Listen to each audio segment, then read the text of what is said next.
Việc tìm muối khmoi sri bom pe côn lứa trong âm pờ.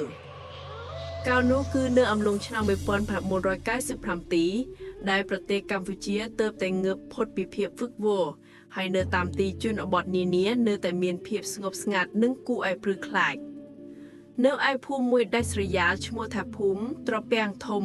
មានក្មេងព្រុសម្នាក់ឈ្មោះសនអាយុប្រហែល12ឆ្នាំជីវភាពរបស់សនគឺរស់នៅជាមួយឪពុកម្ដាយហើយភារកិច្ចសំខាន់របស់គេគឺដេញនិងខ្វល់ក្របីទាំងភូមិដែលជាទ្រព្យសម្បត្តិដ៏ធំរបស់គ្រួសារល្ងាចមួយនោះវេលាម៉ោងប្រហែល6ល្ងាចទៅហើយព្រះអាទិត្យក៏ចាប់លិចបាត់បន្តិចម្ដងនៅសល់តែពន្លឺអពុតលឿងផ្ទុំលាយឡំជាមួយភាពត្រជាក់និងស្ងាត់ជ្រងំសនបានប្រមូលភងក្របីរបស់ខ្លួនត្រឡប់មកផ្ទះវិញតែដោយសារក្របីមួយក្បាលរត់ទៅឆ្ងាយបន្តិចគេក៏ដើរតាមទៅរហូតដល់ក្បែរទូលមួយដែលមានដើមអំពិលធំមួយដើមដោះត្រង់កណ្ដាល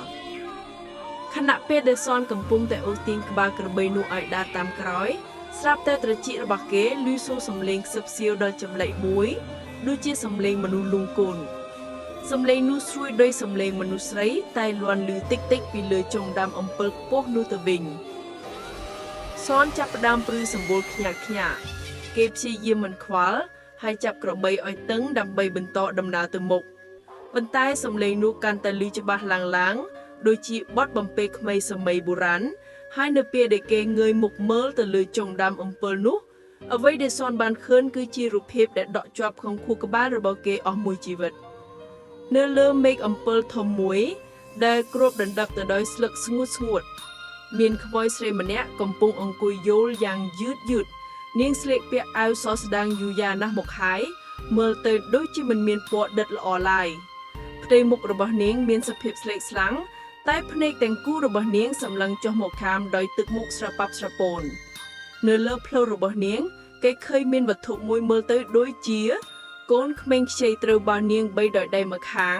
ហើយដៃម្ខាងទៀតកំពុងបក់យល់បណ្ដើច្រៀងបំពេបណ្ដើសនលែងហ៊ានដកដង្ហើមគេត្រឹមតែបើកភ្នែកធំសម្លឹងមើលទស្សនភាពដ៏គួរឲ្យខ្លាចនោះដោយមិនចេះព្រិចនៅពេលដែលក្មួយស្រីនោះងាកក្បាលមកចំទិសដៅដែលសនឈរភ្នែកដែលស្រប៉ាប់ស្រពោននោះស្រាប់តែរលងឡើងហើយបបោរមាត់របស់នាងញញឹមតិចមកកាន់គេដោយភាពភ័យខ្លាចដ៏កំពូលសនបានទម្លាក់ខ្សែក្របីចោលហើយរត់ត្រឹបយ៉ាងបះជើងមិនចាំបាច់មើលក្រោយសូម្បីតែមួយភ្លែតគេរត់ចូលផ្ទះដោយដួលក្រោកហើយនិយាយមិនចេញមួយម៉ាត់ឪពុកម្ដាយរបស់គេភ្ញាក់ផ្អើលជាខ្លាំងពេលឃើញសនឆ្លេកស្លាំងបែបនោះសនមិនបានរៀបរាប់ប្រាប់ឪពុកម្ដាយរបស់គេនៅអ្វីដែលគេបានឃើញព្រោះខ្លាចពួកគេមិនជឿតែគេដឹងថាចាប់ពីពេលនោះទៅ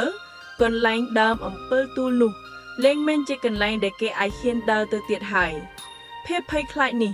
បានខ្លាយទៅជាអាតន្បាត់ដ៏ធំមួយដែលលាក់ទុកក្នុងបេះដូងរបស់សនប៉ុន្តែខ្មោចស្រីបំពេកូននោះមិនបានបាត់ទៅណាទេ